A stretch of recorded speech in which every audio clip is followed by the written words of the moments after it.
Hey, welcome back. Eric Arnold here in the MLB barn, sports barn, MLB barn, whatever. Friday, April 22nd here around 10 a.m. Well, another good night. Last night we had a real bad night early in the week, and now we're digging out.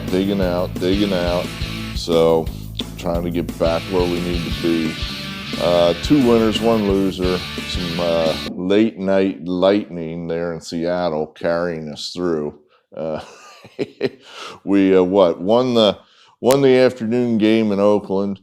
We're never close in Miami with the Cardinals, and then we're down 5-0 in the first inning in Seattle, and I went to bed. I was like, "Fuck this," and that was that. Then I get up this morning and find out Texas won. Somehow they came back and won. I don't know. I didn't even bother watching the highlights. So we're excited about that. Unexpected winners like that are always makes your day a little better. So we came up +1 yesterday. I think Louis was +1 too. I forget which games he had, but I was writing them down. I'm like, I think Arizona was his big winner yesterday. I think he lost with the Cubs, but then came through on a double. He likes to do those doubles where he'll play a team straight up and then he'll play them again on the run line. So basically doubling his bet in a fashion on a team that he really likes. So he hit his double, and that made his day. So well, we're warming up here in the barn then. We're starting to warm up a little bit as we get further and further into April, and probably get even warmer, hopefully, once we're out of April. But good. I wanted to say I got a couple words here, basketball-wise, and then we're going to get into the picks, of which we have 4 of them, 4 picks. The great Jay Wright is gone. It's just like, what? Nothing lasts forever. And Jay Wright was one of our absolute favorites here in the barn. I'm not 10 anymore, so I don't have to see every last Greg Ledzinski at bat like I did when I was a child. Now, I don't really have players per se that I'm a fan of, but I was a Jay Wright fan. I would definitely stop what I was doing to pay attention to Villanova basketball. He was amazing. I mean, this guy won multiple championships at Villanova.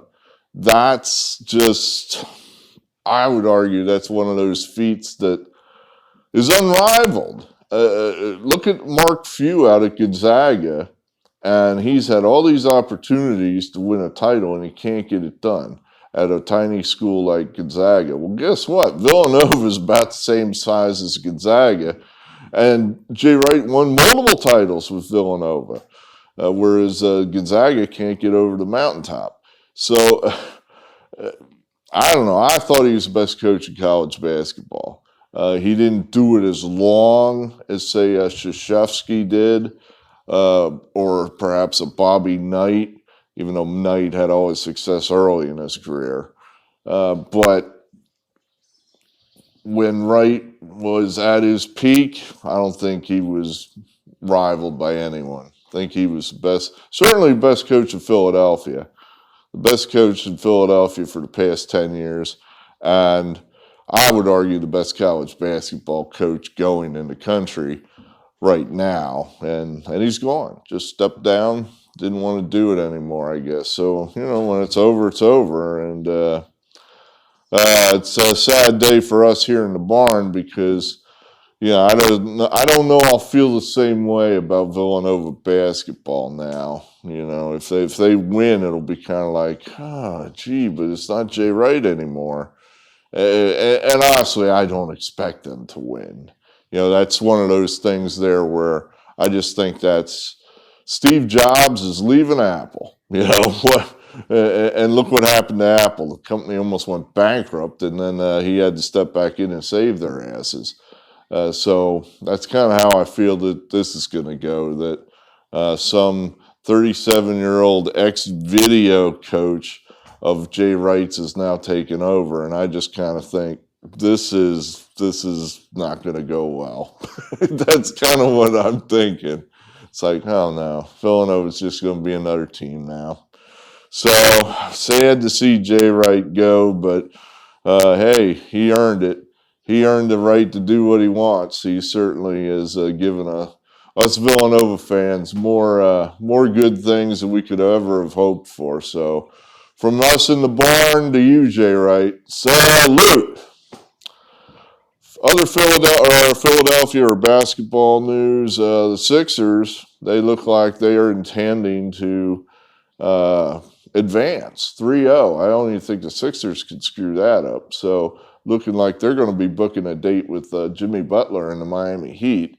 And that could be exciting. That should be an exciting thing. I saw Philadelphia drop their mask mandate, which it's like I think they had it in place for a week. And then I guess they just saw none of the other communist cities went with them, and they were like, oh, we're out here all by ourselves. You know, they're Harold Ramis there in Stripes, where take one step forward, and he thinks everybody's coming with him, and he's out there all by himself.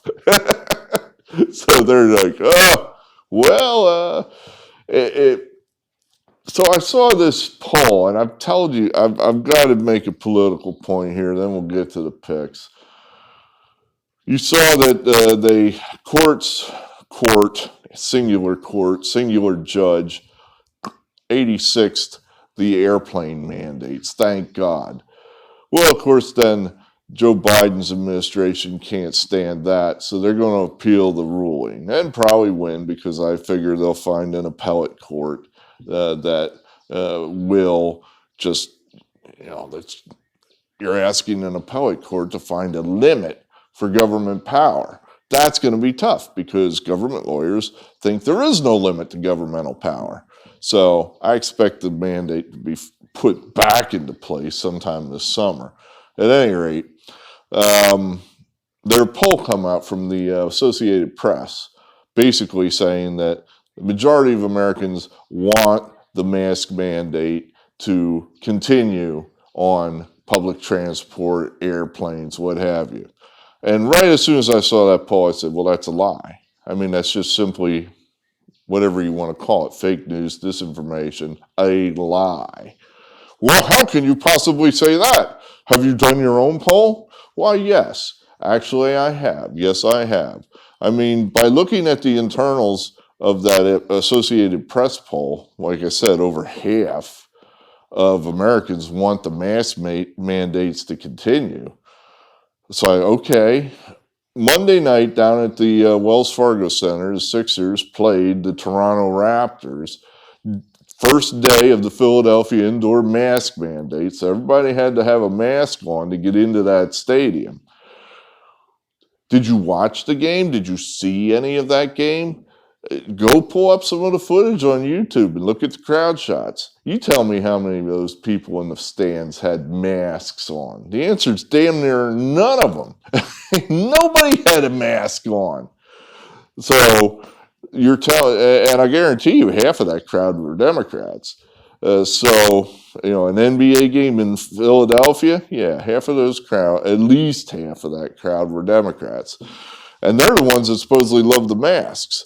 Nobody had masks on. That's how I know that Associated Press poll is a lie. Is it just a flat out fabrication? It's just propaganda. It's a complete and utter lie.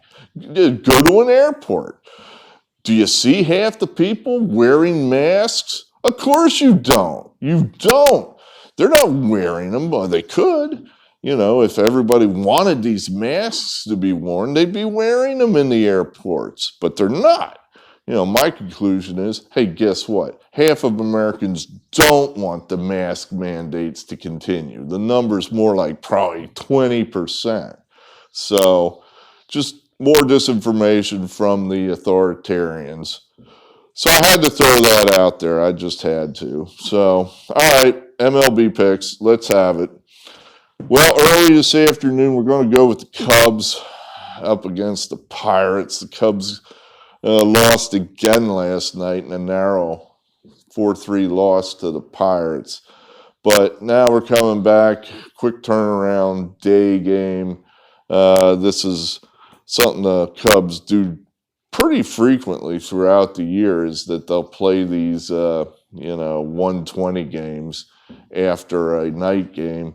So it's a familiar routine for the Cubs. I like their. It seems like a place for the Cubs to finally get well here. They're on a 3-game losing streak. You got the very beatable Pirates in front of you. So we're going to go. It's a little bit of a stiff number here. I got 170 written down. So the Cubs 170. But this is, if they were ever going to get one, it's today. So we'll take them early. Then we got 3 tonight. The Red Sox dropping down to Tampa. Tampa's not playing particularly well. They're just spinning around, kind of bumping here and there. Of course, the Red Sox aren't really either, but I think this is a pretty even matchup, and we're getting paid to play the Red Sox. 139, that's a pretty good number. A pretty sizable underdog, and I think this is about 50-50 game. So we're catching value there. We'll take the Red Sox. We're going to try the Rangers again. That was such a big win for them. I think they just probably got from Seattle down to Oakland without an airplane. They're so sky high right now. They're actually favored in this game, which almost makes you want to play them even more. It's almost like one of these things where, wait a minute, the Rangers are 3-9, and Oakland's got an above 500 record, and the game's in Oakland, and the Rangers are favored? That just feels like someone knows something. This is not a trick. So this is not a trap. We'll try with the Rangers here. Apparently, the Oakland starter's terrible. I think that's the impetus of the number. I watched some of that Athletic game last night. The A's bullpen's kind of shaky. They've got a couple guys that are pretty good, but some of those guys they were forced to pitch yesterday were just awful. So, hopefully some of their awful pitchers will get into the game and the Rangers will take advantage. And then lastly, we are going to go with them Orioles. They played hard yesterday. I was impressed. I was nervous. It's like, God damn it, I need this game. Come on. And the Orioles wouldn't go away. The Athletics had a lead. They had a lead, and the Orioles wouldn't go away. They just kept pecking away and trying to win. Who could have thought that? They're trying to win. What's going on? So I think the Orioles are a live dog here. This is where we want the Angels. On the other side of my bet, that's where we want the Angels. I think the Angels are perennially always overvalued.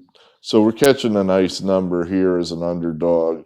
164 I have written down. I think this is a nice spot for the Orioles to try to go in there, get the first game, and then they can kind of relax and play with house money the rest of the road trip. But this, I often like that first game of the series if I'm looking at the away team, that they're going to try to get in there and steal one before the home team kind of catches a rhythm. And I do believe the Angels have been on the road, so that might be where they're now out of their winning rhythm a little bit. So we're going to go with the Orioles there. So you got the Cubs, Red Sox, Rangers, Orioles. That's what we have for you. I'm sure Louie will have a pick or two in the comments. Very good. That's what we like here in the barn. We're getting well again. We're starting to find our feet. So good, great. Thanks. Hey, hit the like button. We're probably with our latest burst of W's. We're probably now in the top 10. We'll say the top 10 unheralded YouTubers handicapping baseball. There probably are only 10, so I'm probably now up to 10. So we're in the top 10 of, I would say, unheralded MLB YouTubers. I don't know how many heralded YouTubers there are that pick baseball, but unheralded. So we're there, we're getting better. Hit the like button. Hey, let's get some more subscribers in here. Let's see if we can get that going. Very good, thanks, and we'll talk again. Eric Arnold signing off.